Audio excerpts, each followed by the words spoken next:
आज बिल्कुल इस वक्त हम पाकिस्तान के ज़ेरे इंतजाम कश्मीर में दाखिल हो चुके हैं। मेरे ख्याल में आप देख रहे हैं मुजफ्फराबाद का ये बोर्ड लगा हुआ है। कोहाला एंट्री पॉइंट है। पाकिस्तान को पाकिस्तान के ज़ेरे इंतजाम कश्मीर के साथ मिलाने वाली ये जगह है। यहाँ पर एक पुल भी है और मेरे कोलीग हैदर शिराजी बड़े सहमे हुए थे कि हमें इस जगह खड़ा होकर इस तरह रिपोर्ट नहीं करना चाहिए क्योंकि यहाँ पर कुछ भी हो सकता है।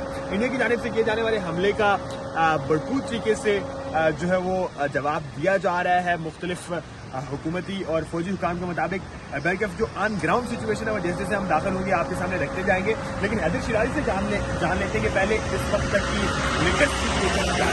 देखिए, इस वक्त तो आपको यहाँ श्रीनगर की तरफ जाने वाली जो शाहराह है मुजफ्फराबाद से होती हुई, इस पर तो ट्रैफिक की रवानी मामूल के मुताबिक नजर आ रही है। ये आपको गाड़ियां नजर आ रही हैं जो रावलपिंडी से यहाँ मुजफ्फराबाद की तरफ आई है, लेकिन अभी तक की सूरत हाल बड़ी तशवीशनाक है। नीलम के मुख्तलिफ एरियाज में हमें वहाँ क्रॉस बॉर्डर फायरिंग नजर आ रही है।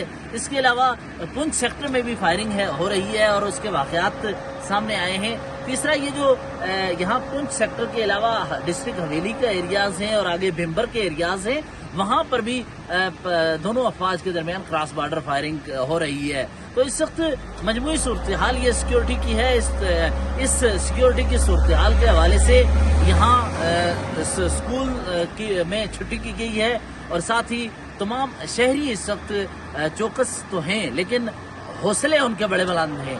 शहरियों से हमारी अभी गुफ्तगू हुई है, वो ये कह रहे थे कि कोई भी अटैक होता है हम भरपूर मुकाबला करेंगे। लेकिन एक चीज मुझे आपको बतानी जरूरी है कि जितने लोगों से आपने भी बात की, हमने भी बात की, वो सारे कह रहे थे जंग किसी सूरत में नहीं होनी चाहिए। बिल्कुल जंग की हक में कोई नहीं है, जंग के हक में नहीं थे। बड़ी आज हमने देखा कि वो कहते हैं कि कशीदगी और जंग का मतलब ये है कि आप मुज़ाकरात की टेबल पर अपनी बातचीत को हार रहे हैं, आप उसमें शिकस्त खा रहे हैं। और बिल्कुल जंग तभी होती है, लेकिन ये बड़ी ही एक अजीब और गरीब किस्म की कैफियत है जब इंडिया की जानिब से पाकिस्तान पर एक इल्जाम ऑफिशियली भी नहीं लगाया गया। पहलगाम अटैक का ऑफिशियली नहीं लगाया गया, लेकिन इशारों गनायों में बात की जाती रही कि पाकिस्तान की जानिब से ये तमाम तर किया गया। और उसके बाद ये सारा सिलसिला पिछले तकरीबन 1-1.5 हफ्ते से हमें देखने को मिल रहा है कि रोजाना की बुनियाद पर प्रेस कॉन्फ्रेंसेस हो रही हैं, इंडिया की जानिब से दावे किए जा रहे थे। लेकिन फिर फाइनली आज का ये दिन जब इंडिया की जानिब से रिटेलिएट करते हुए, हज़ा सराई करते हुए पाकिस्तान की हदूद में जो है वो घुस कर पाकिस्तान में मुख्तलिफ 5 मुकामात पर जो है वो अटैक किया गया है, जिसकी ISPR ने बाकायदा तौर पर जो है तस्दीक की है। जबकि इंडिया की जानिब से इंडियन हुकाम ने जो दावा किया है उनके मुताबिक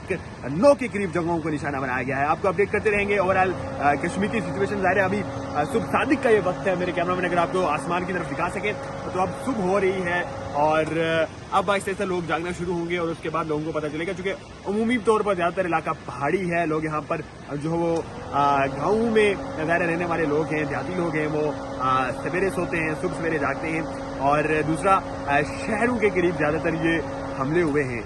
तो ऐसे में जो मकामी लोग हैं उन्हें उस तरह से ज़्यादा कुछ मालूमात भी नहीं थी। तो जैसे जैसे वक्त गुजरता जाएगा लोग भी अपने रिएक्शन देंगे और उसके अलावा जिस जैसे वक्त गुजरता जाएगा पाकिस्तान की तरफ से किस तरह से जवाब दिया जाना है वो भी कुछ देखा जा रहा है। मुख्तलिफ जो है वो खबरें सामने आ रही है कि पाकिस्तान की जानिब से भी एक भरपूर रिस्पॉन्स दिया गया है। लेकिन खैर अभी बहुत सी चीज़ें जो है वो होगा पाइपलाइन में। दूसरी चीज़ जो इस वक्त कश्मीर की जानिब हमने ट्रैवल करते हुए देखी, बहुत बड़ी तादाद में यहाँ पर जो है वो मुख्तलिफ फोर्सेस मूव कर रही है कश्मीर की जानिब। ज़ाहिर है जो SOPs हैं उनके तहत हम किसी भी तरह की इस तरह की कॉन्फिडेंशियल फुटेजेस आपको नहीं दिखा सकते और ना ही पूरी तरह की मालूमात फराहम की जा सकती है। बहरहाल हैवी असले के साथ जो है वो फोर्सेस जो है वो कश्मीर में दाखिल होती हुई देखी गई है।